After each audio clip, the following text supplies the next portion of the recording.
Tesla announces major milestone at Gigafactory Shanghai. Tesla has announced a major milestone at its Chinese manufacturing facility, Gigafactory Shanghai, confirming on Monday that it had built its 4 millionth vehicle. Tesla Gigafactory Shanghai first started building cars back in October 2019 with Model 3 assembly, just 10 months after the company broke ground on the plant's 86-hectare piece of land. First deliveries started in December 2019, with the first units being given to employees. By the end of 2020, the plant was building cars at a run rate of around 150,000 vehicles annually. Production continued to ramp up, and by September 2023, less than 3 years after it started building Tesla's EVs, it had built its 2 millionth vehicle. Fast forward to December 2025, and Tesla has confirmed that 4 million cars have rolled off of production lines at the plant. A major milestone in the 6 short years it has been active. Produced our 4 millionth vehicle at Gigafactory Shanghai, thanks to all our owners and supporters. The capacity at Giga Shanghai is exceeding 950,000 vehicles per year,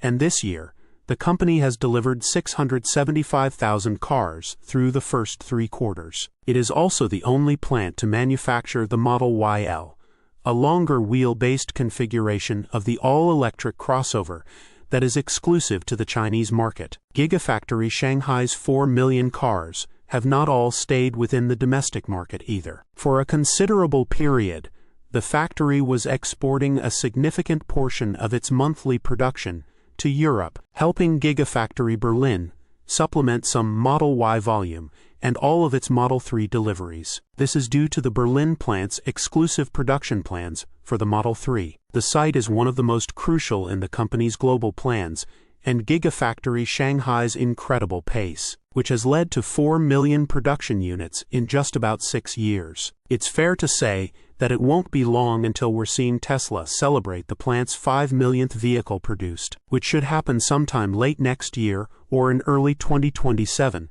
based on its current manufacturing pace. Source: reposted and summarized from Joey Klender at teslarati.